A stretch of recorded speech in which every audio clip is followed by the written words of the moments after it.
नमस्कार साथियों, स्वागत है आप सभी का अंकित इंस्पायर्स राजस्थान पर। आज हमारा राजस्थान पूरे देश के अंदर अपनी पहचान बना रहा है। तमाम प्रकार के विकास हो या फिर राजस्थान के साथ बढ़ता टूरिज्म हो, राजस्थान की बढ़ती अर्थव्यवस्था हो, लेकिन एक चीज जिसने राजस्थान की तरफ पूरे देश का ध्यान आकर्षित किया है और वो है राजस्थान के अरावली हिल्स। और अब उसके बाद आज जिस चीज का जिक्र हम करने जा रहे हैं वो है हमारे पेड़, हमारे राज्य वृक्ष के बारे में। जी हां साथियों, हमारा राज्य वृक्ष जिसको बचाने के लिए आज हजारों लोग निरंतर प्रयासरत हैं। उनमें से कई सौ लोग सड़कों पर उतर करके प्रदर्शन कर रहे हैं और कई सौ लोग महापड़ाव में आमरण अनशन कर रहे हैं। जी हां साथियों, आगे बढ़ें उससे पहले आप चैनल को सब्सक्राइब करते चलिए पूरी जानकारी आपको बताने की। और जानकारी ये कि राजस्थान का राज्य वृक्ष खेजड़ी इस समय आंदोलन के दौरान चर्चाओं में बना हुआ है। राजस्थान के राज्य वृक्ष खेजड़ी के लिए बीकानेर में महापड़ाव हो रहा है। ये वही राज्य वृक्ष है जिसके लिए कभी अमृता देवी ने 363 महिलाओं के साथ कभी पेड़ से चिपक कर जान दे दी थी।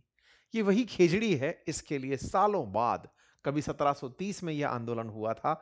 अब उसके बाद वर्षों बाद इस तरह से सैकड़ों लोग खेजड़ी बचाने के लिए बीकानेर में जमा हुए हैं। खेजड़ी बचाने के लिए महापड़ाव 2 फरवरी से चल रहा है राजस्थान के अंदर, बीकानेर में, बीकानेर के राजकीय पॉलिटेक्निक कॉलेज ग्राउंड में। आप तस्वीरों से आई हुई भीड़ का अंदाजा लगा सकते हैं कि कितनी बड़ी संख्या में लोग यहां पर उपलब्ध हैं और अपना विरोध व्यक्त कर रहे हैं। उपस्थित लोगों के द्वारा खेजड़ी कटाई के विरोध में बयान दिए जा रहे हैं और उनका कहना है कि हमें राज्य वृक्ष खेजड़ी को बचाना है। और इसे बचाने के लिए 29 संत, 80 महिलाओं समेत 363 लोग आमरण अनशन पर बैठ गए हैं। आंदोलन के दूसरे दिन 17 लोगों की तबियत बिगड़ने की खबर आई। महापड़ाव पर 75 बेड का अस्पताल भी बनाया गया। सुर्खियां हैं कि सरकार के द्वारा इसे तुड़वाने के प्रयास किए। ऐसे में जब जूस पिलाकर आमरण अनशन आज तुड़वा दिया गया तो जानकारी निकल कर आई कि जोधपुर और बीकानेर में अब खेजड़ी वृक्ष नहीं काटे जाएंगे। लेकिन जब उन्हें पूरे राजस्थान की जानकारी लगी कि राजस्थान के अलावा के अंदर जोधपुर और बीकानेर छोड़ करके कहीं और वृक्ष काटे जा सकते हैं, तो आमरण अनशन फिर से शुरू हो गया। खेजड़ी बचाने का यह आंदोलन जूस पीने के बावजूद खत्म नहीं हुआ। यह अपने आप में एक बड़ी सुर्खी बनकर बाहर आई। राज्य सरकार के द्वारा इस पूरे कार्यक्रम को अपनी तरफ से नजरअंदाज ना करते हुए खेजड़ी बचाने के लिए एक्ट लाने की घोषणा की गई है कि हम जल्दी ही कानून बनाएंगे जिससे खेजड़ी संरक्षण किया जा सके। ऐसे में खेजड़ी बचाने को लेकर के जो लोग आए हुए हैं, बीकानेर के अंदर बंद की स्थिति बनी है, उसकी चर्चा आपके साथ किए चलते हैं। साथियों, राजस्थान के एक जिले बीकानेर में पर्यावरण संघर्ष समिति के बैनर तले खेजड़ी बचाने का अभियान चल रहा है। ये 2 फरवरी से प्रदेश भर में इस बात की मांग कर रहा है कि कानून के तहत, पर्यावरण के कानून के तहत खेजड़ी को बचाने का कानून लाया जाए।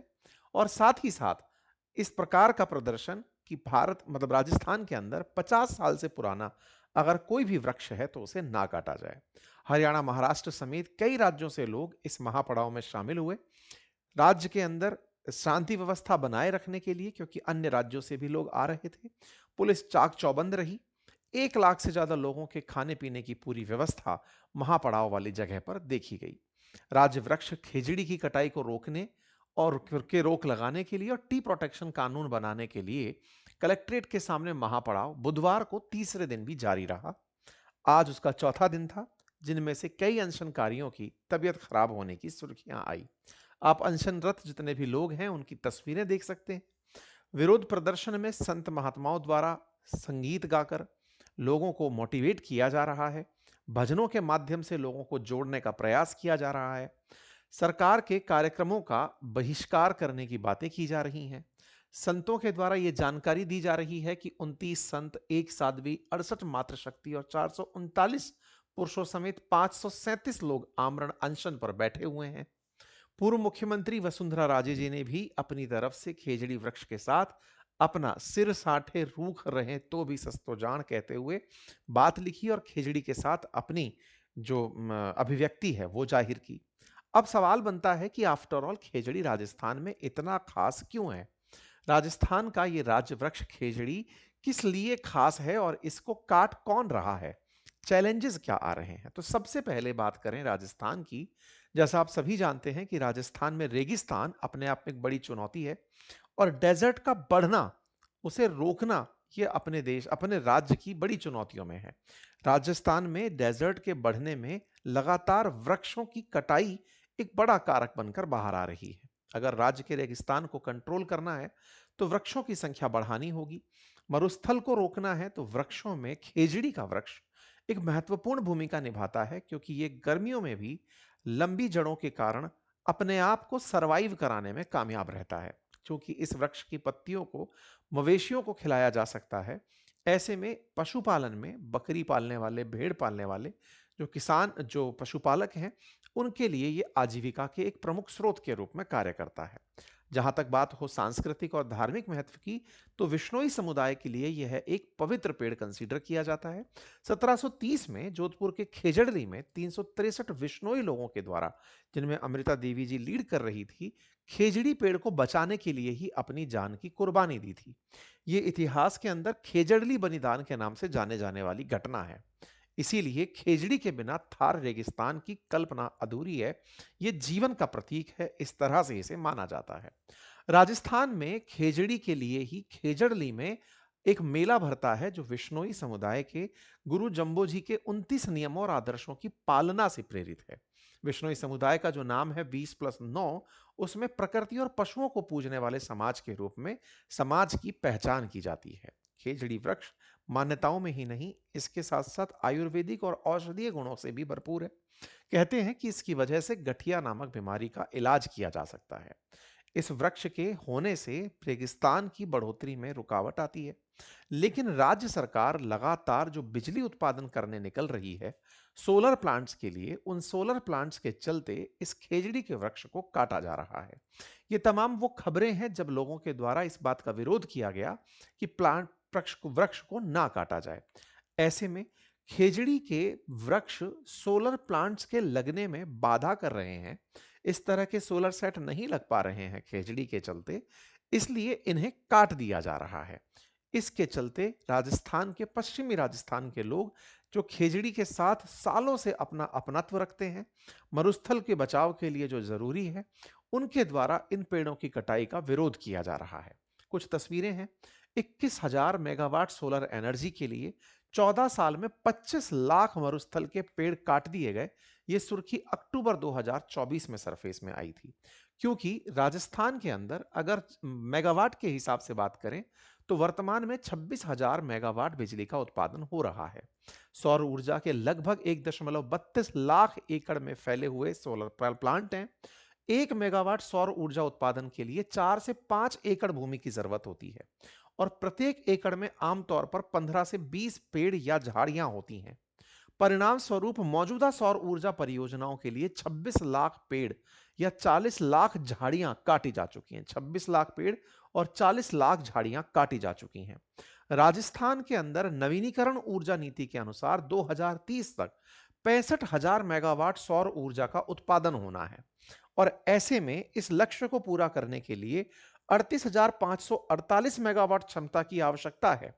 इस वजह से 92 लाख एकड़ भूमि की जरूरत होगी और 92 लाख एकड़ भूमि के लिए अगले 5 वर्षों में 38.54 लाख पेड़ों की कटाई करनी होगी। इस वजह से वृक्षों की कटाई से पीड़ित राजस्थानी लोग महापड़ाव में बीकानेर में जमे हुए हैं। एक सवाल यहां पर पैरेलली चलता है।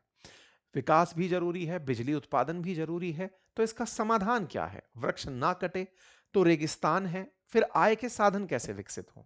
बहुत से लोगों के मत हैं। जिस तरह से घरों पे आप लोगों ने सोलर प्लांट्स को छतों पर लगे हुए देखा है, ऐसे जमीन से ऊंचाई पर उठा करके भी सोलर प्लांट्स लगाए जा सकते हैं। ये अपने आप में एक बड़े विकल्प के रूप में चीजें प्रस्तुत लोगों के द्वारा की जा रही हैं, क्योंकि वृक्ष का होना अनिवार्य है। वृक्षों की कटाई से केवल और केवल मवेशी या रेगिस्तान ही नहीं, पर्यावरण में गर्मी का भी नियंत्रण होता है। आज सोलर प्लांट्स के लगने के कारण आसपास के क्षेत्रों का तापमान 4 से 5 डिग्री अधिक होना बताया जाता है। अगर इसी तरह से सोलर प्लांट लगते रहे तो इनकी सफाई के लिए भी वीकली करोड़ों लीटर पानी की जरूरत होगी, क्योंकि इन पर बैठी हुई धूल को हटाने के लिए पानी की जरूरत होती है। इससे राजस्थान में न केवल पानी का अपितु गर्मी का भी प्रचंड संकट उत्पन्न होगा। ऐसे में जब लोगों के द्वारा इसका विरोध किया जाता है तो लोगों को धमकाने की बातें, क्योंकि टेंडर्स दिए जाते हैं जमीन को खाली करा के देने के, तो ठेकेदार लोग उन लोगों को धमकाते हुए पाए जाते हैं जो इस तरह की चीजों का विरोध कर रहे होते हैं। खैर, फिलहाल के लिए ऐसी तमाम सुर्खियां आज आपके सामने हैं जिसमें खेजड़ी के पेड़ रातों रात काटने की सुर्खियां सुनाई देती हैं। 34 पेड़ कहीं कट गए, 1500 टन खेजड़ी की तस्करी की खबरें। इन्हीं के चलते इस महीने के मतलब पिछले महीने के आखिर में जो विधायक हैं, शिव विधायक रविंदर सिंह, उन्होंने अपनी तरफ से यह दावा किया कि सरकार इन पेड़ों को काटने से रोकने के लिए एक तो कानून लाए और वो जन जागृति इस बात की फैलाएंगे कि लोगों को पता चले कि खेजड़ी कितना महत्व की है। इसी को ध्यान में रखते हुए पूरे राज्य की तरफ से लोग महापड़ाव में एकत्रित हुए। तमाम प्रकार के सामाजिक संगठन, संत, समुदाय, प्रेशर ग्रुप्स, समुदाय के जितने भी लोग हैं, वो अपनी अभिव्यक्ति व्यक्त करने के लिए बीकानेर में हाजिर हुए। 15 सालों में जोधपुर जैसलमेर में अब तक 26 लाख खेजड़ी के वृक्ष काटे जा चुके हैं, जिससे कई पक्षी पशु विलुप्त हो चुके हैं। आज राज्य वृक्ष खेजड़ी, राज्य पशु ऊंट और राज्य पक्षी गोंडावन तीनों ही विलुप्त होने के कगार पर हैं। इसके चलते राजस्थान के अंदर खेजड़ी को बचाने के लिए आंदोलन चल रहा है। अब बात करें तो इसकी जो चुनौतियां हैं, इसको दूर करने के लिए सरकार क्या प्लान कर सकती है? तो सरकार के द्वारा खेजड़ी के वृक्ष बचाने के लिए कानून लाया जा सकता है, जिसे ट्री प्रोटेक्शन एक्ट के नाम से पुकारा जा रहा है। प्रति पेड़ कटाई पर न्यूनतम 2 लाख रुपए का जुर्माना और 3 साल की सजा लगाई जा सकती है। अवैध कटाई करने वाली कंपनियों के खिलाफ एफआईआर और लाइसेंस रद्द करने की बात की जा सकती है। पेड़ों को स्थानांतरित करने की नीति लागू की जा सकती है। ओरण भूमि और स्थानीय भूमि की सुरक्षा और स्थानीय सहमति को स्वीकृति दिलाई जा सकती है। सरकार के द्वारा तमाम दावे तो किए जा रहे हैं, विपक्ष के द्वारा सरकार से सवाल किए जा रहे हैं। विपक्ष अपनी तरफ से सरकार से लगातार सवाल कर रहा है कि इन वृक्षों को बचाने के लिए क्या कर रहे हैं। मुख्यमंत्री का आश्वासन है कि जल्दी ही खेजड़ी को बचाने के लिए कानून लेकर आएंगे। फिलहाल के लिए इतना ही। जानकारी अपने साथियों से साझा करें। चैनल पर नए हैं तो सब्सक्राइब करें। धन्यवाद।